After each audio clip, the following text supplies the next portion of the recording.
अच्छा स्टूडेंट्स, ये अब हम बेसल फंक्शन पर एग्जांपल नंबर 6 कर रहे हैं। Show that if J not of x equal है 1/पाई into integral 0 to pi cos of x का x sine phi into d phi, then J not of x satisfies Bessel equation of zeroth order. यानी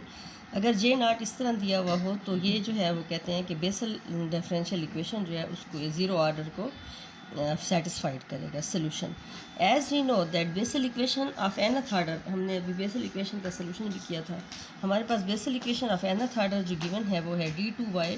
over dx2 plus 1/x into dy over dx plus 1 in minus n square by x square into y is equal to 0। अच्छा, इसमें अगर आप n को 0 put कर दें, यानी zero order का क्या मतलब है कि n की जो वो है वैल्यू अगर 0 हो जाए तो फिर हमारे पास जो इक्वेशन बच जाती है वो हो जाएगी। अच्छा, n 0 हो गया तो ये टर्म कैंस ख़त्म हो जाएगी। हमारे पास रह जाएगा d2y over dx2 plus 1 over x into dy over dx और प्लस ये y इसके साथ 1 से मल्टीप्लाई होकर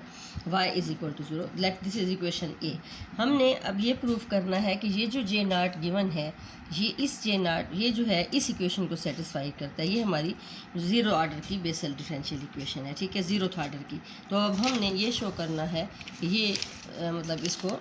ये एक्सप्रेशन जो है हमारा ज़ीरो ऑर्डर की डिफरेंशियल इक्वेशन को सेटिस्फाइड करता है। अच्छा जी, expression will be satisfy this expression satisfy now as given J not की जो वैल्यू गिवन है वो हमारे पास क्या है 1/पाई 0 to pi into cos of x sine phi into d phi.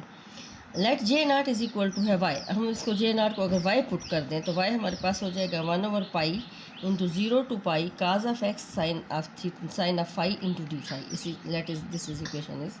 1। अब डिफ्रेंशिएट करें इन बोथ साइड से इसको विद रेस्पेक्ट टू एक्स, तो हमारे पास क्या आएगा dy ओवर dx और इक्वेशन के इधर हमारे पास 1/पाई into 0 to pi integral 0 to pi d/dx of cos of x sine phi into d phi. तो ये हमारे पास आ जाएगा काज का derivative minus sine into x sine of phi, और फिर हम जब इसका आर्गूमेंट का डिफरेंशियल लेंगे तो वो हमारे पास आ जाएगा साइन फाई, एक्स 1 हो जाएगा और sine phi into d phi. तो ये हमारे पास आ जाएगा माइनस, ये माइनस निशान बाहर कर दिया, 1/पाई 0 to pi sine of x sine phi into sine phi d phi. Let this is equation number 2।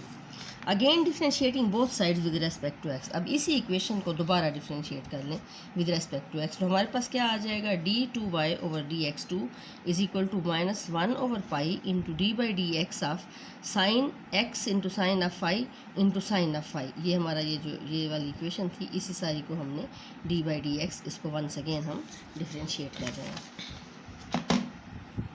तो हमारे पास क्या होगा d2y over dx2 will be equal to minus 1/पाई into 0 to pi cos of. अब हमारे पास जो था हमने क्या करना था, ये हमारे पास यहाँ पर देखेंगे हमारे पास प्रोडक्ट ऑफ टू फंक्शन हो गया है, ठीक है। ये हमारे पास साइन का पहले हम डेरिवेटिव लेते हैं, या यूँ समझ लें कि हमने इसको साइन फाई को एज ए फर्स्ट फंक्शन कह दिए और इसको सेकंड कह दिया। Sine phi as it is आ गया और इसका जब हमने डेरिवेटिव लिया तो ये आएगा cos of x sine phi into sine phi, तो वो साइन फाई हो जाएगा साइन स्क्वायर फाई, ठीक है। और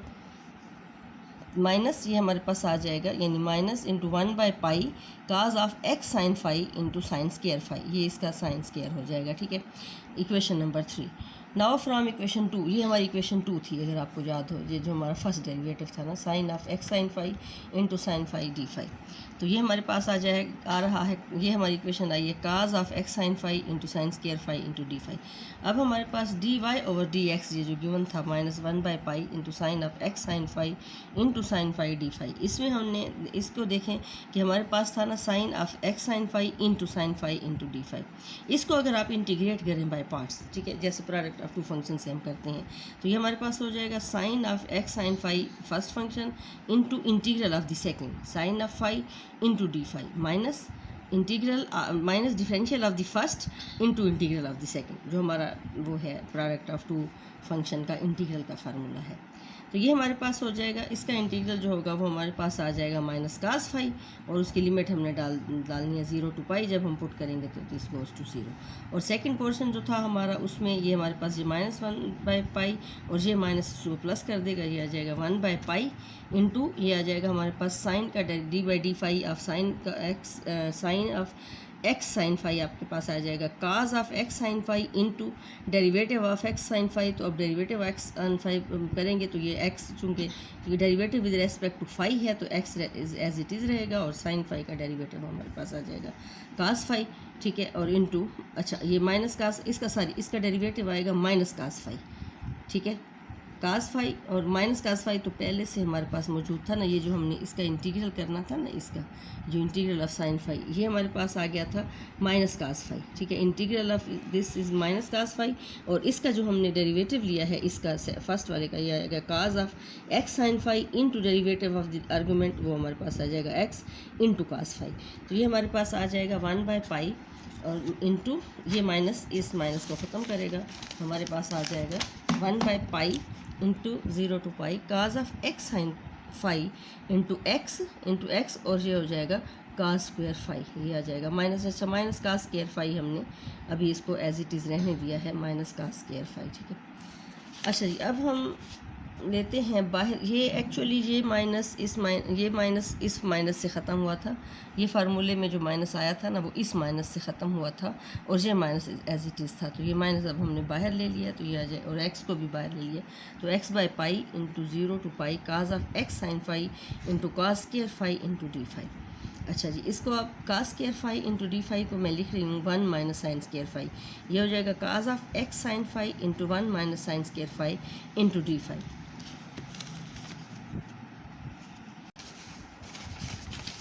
अच्छा जी, तो हमारे पास dy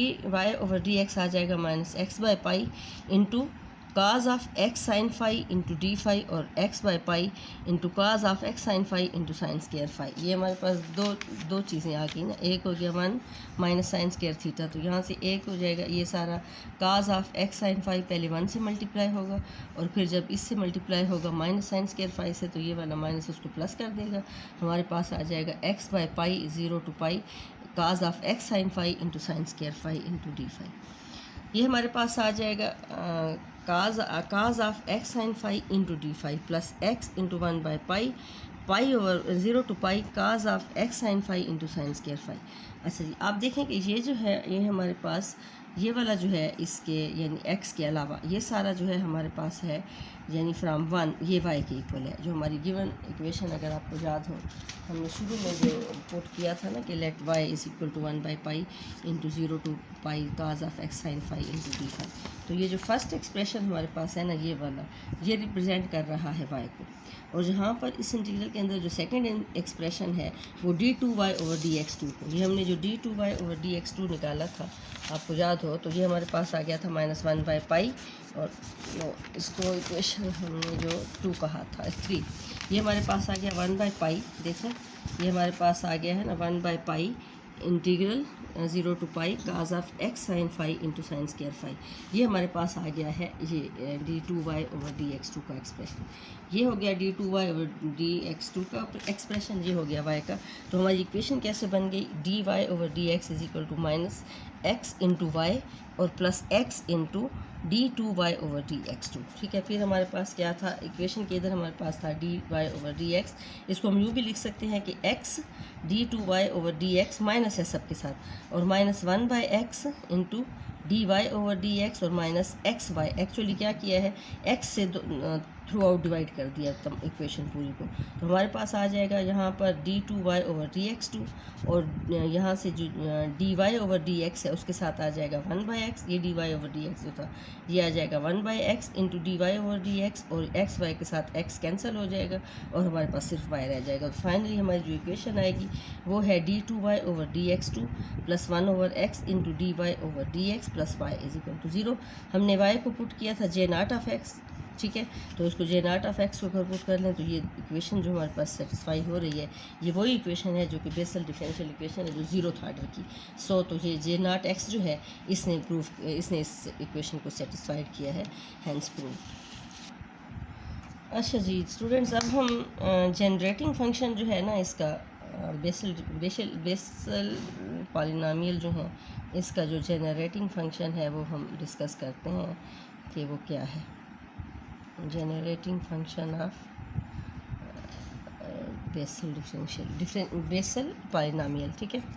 अच्छा, a function by which we can generate the Bessel function and is denoted by e to the power x into z minus 1 by z whole dividing by 2. इसको ये क्या है, ये बेसल फंक्शन का जनरेटिंग फंक्शन है, इसी से हम बेसल फंक्शन को जनरेट कर सकते हैं. So it is called the generating function of Bessel क्या कहते हैं, पॉलिनोमियल. ठीक है, या बेसल फंक्शन का जनरेटिंग फंक्शन भी कह सकते हैं, बेसल पॉलिनोमियल का भी कह सकते हैं. Now the expression for the above gives the ascending and descending power of z. इसमें आप देखें एक e to the power x into z है माइनस 1 बाई z है. ठीक है, तो इसमें z की असेंडिंग इधर डिसेंडिंग पावर्स आएंगी, इसके साथ असेंडिंग पावर आएंगी z की. द कोफिशेंट, अच्छा अब हमने क्या करना है कि कोफिशेंट ऑफ इसकी जो हम एक्सपेंशन लेंगे ना e to the power x का पूरा z into minus 1 by z का, तो हमारे पास दो किस्म की वैल्यूज़ आएंगी. एक आएंगी हमारे पास z की असेंडिंग पावर्स के साथ, एक आएंगी हमारे पास z की डिसेंडिंग पावर्स के साथ. तो जो z की पावर n होगा उसका जो कोफिशेंट है वो हमें देगा jn(x), यानी Bessel polynomial of positive n, and the coefficient of z की power minus n multiplied with minus 1 की power n gives the expression for j minus n, यानी j expression for the minus value of n, negative values of n. ठीक है, तो अब हमने इसको expand करना है और इसे हमने शो करना है कि ये कैसे बेसल फंक्शन को या बेसल पॉलिनोमियल को किस तरह वो करता है, जनरेट करता है. नाउ हमारे पास जो गिवन फंक्शन है वो है e to the power x into z minus 1 by z dividing by 2. इसको यूँ लिख सकते हैं x by 2 into z minus 1 by z. इसको यूँ भी लिख सकते हैं कि e to the power x z dividing by 2 minus x by 2 z. देखें इसके साथ हो जाएगा x z डिवाइडिंग बाई 2 और जहाँ पर z डिवाइड हो रहा है x by 2z. As we know the expression for the exponential function, आप जानते हैं कि एक्सपोनेंशियल फंक्शन को हम किस तरह वो करते हैं, एक्सपेंड करते हैं. तो आप देखें कि इसमें हमारे पास दो किस्म के एक्सपोनेंशियल आए हुए हैं. एक हमारे पास है यानी अगर हमारे पास e to the power x हो तो वो हमारे पास होता है 1 plus x square by 2 plus x cube by 3 factorial, x4 by 4 factorial and so on up to. Similarly e to the power minus x जो होता है उसमें क्या होता है कि अल्टरनेट पॉजिटिव होना है. इसमें तमाम टर्म्स देखें, तमाम पावर्स ऑफ एक्स इसमें होती हैं, इसको इसलिए हम एंटायर फंक्शन कहते हैं e to the power x को. और e to the power minus x है वो भी एक एंटायर फंक्शन है, लेकिन उसमें एक्सप्रेशन उसका जो एक्सपेंशन होगा उसमें अल्टरनेट पॉजिटिव और नेगेटिव आएंगी. First term positive, second negative, फिर पॉजिटिव, फिर नेगेटिव, फिर पॉजिटिव, फिर negative and so on up. तो हमारे पास जो फंक्शन है ये वाले हैं e to the power x by 2 और e to the power minus x by 2z.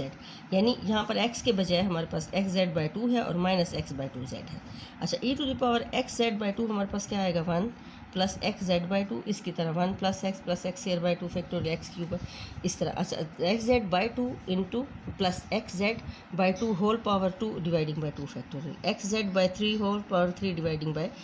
3 factorial and plus so on up to let n तक अगर हम चले जाएँ तो ये जाएगा x z by 2 power n dividing by n factorial. इस अगली टर्म हमारी क्या हो जाएगी x z dividing by 2 whole power n plus 1 dividing by n plus 1 factorial. और उससे अगली टर्म हमारे पास किस तरह आ सकती है एक्स बाई 2 की power n plus 2 dividing by n plus 2 factorial and plus 1 up to infinity. Similarly अब हमने इस एक्सप्रेशन को पहले हमने इसको एक्सपेंड किया, अब इसको इनटू हो जाएगा ना. ठीक है, ये मल्टीप्लाई है, दरमियान में मल्टीप्लिकेशन है इसकी. अब हमने इसको एक्सपेंड करना है, ये हमारे पास आ जाएगा 1 minus x by 2z plus x by 2z की पावर 2 डिवाइडिंग बाई 2 फैक्टोरियल. इसी तरह एक्स बाई 2z की power 3 dividing by 3 factorial plus 1 up to इसका nth क्या ऐसे आएगा माइनस 1 की पावर n, क्योंकि ये अल्टरनेट प्लस माइनस है ना. तो nth इसकी जो टर्म आएगी उसमें माइनस 1 की पावर n होगा into x by 2z whole power n dividing by n factorial. इससे अगली टर्म जो होगी वो हो जाएगा माइनस 1 की power n plus 1 into x by 2z की power n plus 1 dividing by n plus 1 factorial. अगर इससे अगली एक टर्म भी लिखना चाहें तो हमारे पास आ जाएगा माइनस 1 की power n plus 2 into x by 2z की पावर n प्लस 2 और dividing by n plus 2 factorial and so on up to. ठीक है, ये हमारा इन्फिनिटी तक जाएगा. नाउ अब हम ये देखते हैं कि z की पावर n z की पावर n अच्छा जी स्टूडेंट्स, अब हमने इस पूरे एक्सप्रेशन में ये देखना है कि कोफिशिएंट ऑफ z की पावर n हमें कहाँ कहाँ से मिलता है। अब देखें, जब हमारे पास ये वाला है, यानी हमारे पास ये जो फर्स्ट एक्सप्रेशन है यहाँ तक और सेकंड एक्सप्रेशन है यहाँ तक, इन दोनों को हमने आपस में मल्टीप्लाई करना है। तो हमारे पास जब ये वाली पावर यानी x z dividing by 2 whole power n dividing by n factorial जब 1 से मल्टीप्लाई होगा तो एक z की पावर n यहाँ से आएगा, यानी इसका कोफिशिएंट आ जाएगा x by 2 whole power n dividing by n factorial. एक तो ये z की पावर n हो जाएगा, दूसरा z की पावर n कहाँ से आएगा कि इसकी ये टर्म n+1 वाली टर्म जब इससे मल्टीप्लाई होगी इसकी सेकंड टर्म से। देखें यहाँ पर 1 बाई जेड है ना, यानी x बाई 2 इंटू जेड है, तो यहाँ से है n+1 z की पावर, तो एक z कैंसिल होकर तो z की पावर n रह जाएगा। ठीक है, अब कोफिशिएंट क्या बचेगा, एक तो z x बाई 2 की पावर n+1 है और एक x बाई 2 यहाँ से आएगा, तो x बाई 2 की पावर हो जाएगी n+2 और डिवाइडिंग बाई हमारे पास आ जाएगा n+1 फैक्टोरियल। जी हमारे पास यानी अब सेकंड टर्म जिसमें z की पावर n हो सकती है वो आ जाएगा x by 2 whole power n+2 dividing by n+1। इसको एक दफ़ा फिर समझ लें कि हमने ये जो n+1 वाली टर्म है इसको हमने इस टर्म से मल्टीप्लाई किया है, यानी x बाई 2 z से। तो x बाई 2 z से जब हम इसको मल्टीप्लाई करेंगे तो एक z इसका ख़त्म हो जाएगा, z की पावर n रह जाएगा, लेकिन x बाई 2 की पावर n+1 रहेगा और x बाई 2 एक पावर ये भी रहेगी, तो एक पावर n+1 x बाई 2 की एक पावर n+1 और एक ये x बाई 2, तो x बाई 2 की पावर आ जाएगी n+2 और डिनोमिनेटर में हमारे पास n+1 होल फैक्टोरियल आएगा। ये हमारे पास दूसरा कोफिशिएंट आ गया z की पावर n का। अब तीसरा कोफिशिएंट कहाँ से आएगा कि जब हम इस टर्म को जो हमारे पास x z डिवाइडिंग बाई 2 की पावर n+2 है इसको जब हम मल्टीप्लाई करेंगे इसकी थर्ड टर्म से, ये जो दूसरा एक्सप्रेशन है यानी x by 2z dividing by 2 factorial into whole power 2। देखें ये वाला x बाई 2 तो n+2 रहेगा, लेकिन z की पावर जो n+2 है इस z स्क्वायर से ख़त्म होकर z की पावर n रह जाएगी। तो हमारे पास z की पावर n का कोफिशिएंट क्या बचेगा, एक तो हमारे पास आ जाएगा ना x बाई 2 की पावर n+2 और एक x बाई 2 की पावर 2, तो n+2 और 2 क्या हो जाएगा x बाई 2 की पावर 4। अब देखिए अगला कोफिशिएंट हमारा कैसे बनेगा, एक तो ये हमारा 1 बाई 2 फैक्टोरियल इसके साथ है, ये 1 बाई 2 फैक्टोरियल है इसके साथ हमारे पास आ जाएगा x बाई 2 की पावर n+4 और डिनोमिनेटर में हमारे पास आ जाएगा n+2 का फैक्टोरियल। अच्छा, अगली टर्म को अब मैंने इधर से देखे बगैर इसी सीक्वेंस से आप देखें कि यहाँ आप यूँ समझें कि यहाँ पर हमारे पास पहले था 0 factorial into n factorial, 0 factorial, फिर उसके बाद समझ लें कि हमारे पास आ गया 1 फैक्टोरियल, फिर आ गया 2 फैक्टोरियल। अगली टर्म देखें खुद बना सकते हैं हम, यह आ जाएगा 1 बाई 3 फैक्टोरियल, x बाई 2 की पावर कैसे जा रही है n इंटू n+2 और n+4, तो इसका मतलब है अगली x बाई 2 की टर्म पावर जो आएगी वो n+6 होगी और डिनोमिनेटर में भी n+3 फैक्टोरियल होगा, क्योंकि यहाँ पर n+1 है n+2 है तो यहाँ पर n+3 होगा, और यहाँ पर 0 फैक्टोरियल है 1 फैक्टोरियल है 2 फैक्टोरियल है तो यहाँ 3 फैक्टोरियल आएगा n+1 अप टू और भी आएंगी टर्म, बस हमने 3-4 टर्म्स लिख ली हैं। ये हमारे पास आ जाएगा z की पावर n का पूरा कोफिशिएंट। ठीक है, अब हमने अगला टर्म हमने क्या करना है कि z माइनस n की पावर जो है उसको देखना है। अच्छा, इसको पूरा आप इसको ज़रा थोड़ा सा एक्सप्लेन करते हैं, थोड़ा लिखते हैं अपने तरीके से कि हमें एक्चुअली हमने इसको jn ऑफ x के इक्वल पुट करना है। तो हमारे पास ये जो एक्सप्रेशन था x by 2 dividing by n factorial, इसको मैंने आपको पता है कि हमारे पास n गैमा n +1 इक्वल होता है n फैक्टोरियल। ठीक है, तो n फैक्टोरियल की जगह पर मैंने लिख दिया, यहाँ पर n फैक्टोरियल था ना, यहाँ पर मैंने लिख दिया गैमा n+1। ठीक है, और यहाँ पर n+1 फैक्टोरियल था तो ये हो जाएगा गैमा n+1 फैक्टोरियल, और ऊपर पावर भी n+1 हो जाएगी। सिमिलरली हमारे पास आ जाएगा 1 बाई 2 फैक्टोरियल x बाई 2 की पावर n। अब हमारे पास पावर 4 है ना, इसको मैं लिख रही हूँ n+2 into 2 multiplied with 2 dividing by नीचे क्या है n+2 फैक्टोरियल है, तो हमारे पास क्या आ जाएगा n+2+1 गैमा गैमा में जब लिखेंगे तो n+2+1। सिमिलरली यहाँ से हमारे पास आ जाएगा 1 बाई 3 फैक्टोरियल और गैमा क्या आएगा, गैमा आएगा n+3+1। ठीक है, n+3+1 और x बाई 2 की पावर आ जाएगी n6 है ना, n+6 को मैं लिख रही हूँ n+2 इंटू 2। जैसे ये हमारे पास था ना, इसको 1 बाई 1 के बजाय हमने यूँ करना था कि 2 इंटू 1, ये हो जाएगा 2 इंटू 1, ये हो जाएगा 2 इंटू 2, ये हो जाएगा 2 into 3 and so on up to. अब आप देखें कि इसको मज़ीद मैं कैसे लिखती हूँ कि 1 बाई n+1 फैक्टोरियल, इसको लिख लिया x बाई 2 की पावर n और n+1 फैक्टोरियल प्लस -1 की पावर 1, देखिए -1 की पावर 1 इंटू x बाई 2 और n+2 इंटू 1, ये 2 इंटू 1 हो गया, डिवाइडिंग बाय 2 फैक्टोरियल इंटू ये नीचे वाली पावर के साथ n प्लस 3, ये आ जाएगा आपके पास गैमा n, ये इसको मैं लिख रही हूँ गैमा n प्लस वन, ये टर्म हमारे पास आ रही थी ना, n प्लस वन, इसके बाद वाली टर्म हमारे पास है -1 की power 2 dividing by 2 factorial x by 2 की power n plus 2 into 2 dividing by n plus 2 plus 1 factorial. फिर इस टर्म को हम लिखेंगे -1 की power 3 dividing by 3 factorial x by 2 की पावर n, 6 है ना, n प्लस 6 है तो n प्लस 3 इंटू 2, और यहाँ आ जाएगा n plus 3 plus 1 gamma n plus 1 up to. ये हमारे पास, इसको हम अगर सम आप करें तो ये इसी तरह बनेगा कि summation as r goes to infinity -1 की power r dividing by r factorial into gamma n plus r plus 1 into x by 2 की पावर n प्लस 2r, जो कि jn के इक्वल है। तो हमारे पास ये जो कोएफिशिएंट आ रहा था z की पावर n का, एक्चुअली उसने हमें jn ऑफ x दिया है, यानी बेसल फंक्शन दिया है उसने हमें, ठीक है। It means the coefficient of collection of the coefficients of z की power n is equal to jn of x. So it is proved that the function e to the power xz minus 1 by z dividing by 2 is the generating function for Bessel function. ठीक है, इसको हम कह सकते हैं कि ये basal function का जनरेटिंग फंक्शन है। अच्छा जी, अब हमने क्या करना है, उसी एक्सप्रेशन में जो हमने पहले किया है, उसी एक्सप्रेशन में अब हमने क्या करना है कि z की पावर -n के कोएफिशिएंट को देखना है। ठीक है, z की पावर -n का जो कोएफिशिएंट हमने देखना है, अच्छा जी, z की पावर -n का कोएफिशिएंट कहाँ से आएगा? देखिए हमारे पास, ये हमारे पास जो वो है ना एक्सप्रेशन, अगर आप याद करें तो यहाँ पर आप देखें कि ये हमने प्लस n के लिए, z की पावर प्लस n के लिए पहले हमने इसको इससे मल्टीप्लाई किया, फिर इस टर्म को इस टर्म से, फिर इस टर्म को इस टर्म से। अब इसमें हम -n जब लेंगे -n, तो हमने क्या करना है, पहले हमारे पास जो टर्म आ रही है -n के साथ, वो आ रही है ये वाली टर्म -1 की power n into x by 2 z की power n dividing by n factorial, ये जब मल्टीप्लाई होगा इस 1 से। ठीक है, पहली टर्म हमारे पास ये आ जाएगी -1 की power n into x by 2 की power n dividing by n factorial, ये 1 बाई z की पावर n का, यानी ये आप यूँ समझ लें कि ये z की पावर -n का हम वो ले रहे हैं कोएफिशिएंट। ये पहली टर्म यहाँ से आ गई हमारे पास। क्या किया है हमने, इसकी जो nth टर्म है, इसको जब इस 1 से मल्टीप्लाई किए तो फर्स्ट टर्म आएगी। अब हमने इस टर्म को जब सेकंड टर्म से मल्टीप्लाई करेंगे तो हमारे पास क्या आ जाएगा, यहाँ देखें, ये z की पावर 1 बाई z की पावर n प्लस 1 है और एक z ऊपर पड़े तो ये इससे कैंसिल हो जाएगा और हमारे पास z की पावर फिर वही -n रहेगा, यानी एक पावर इसके साथ ख़त्म हो जाएगी ना। x बाई 2 की पावर n प्लस 1 रहेगा, इधर x बाई 2 जो है उसकी पावर फिर n प्लस 2 हो जाएगी, लेकिन z की पावर -n रहेगी और ये डिनोमिनेटर में n प्लस 1 फैक्टोरियल होगा और -1 की पावर n प्लस 1, तो सेकेंड टर्म हो गया आ जाएगी -1 की power n plus 1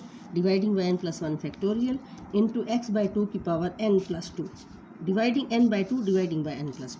power n plus 2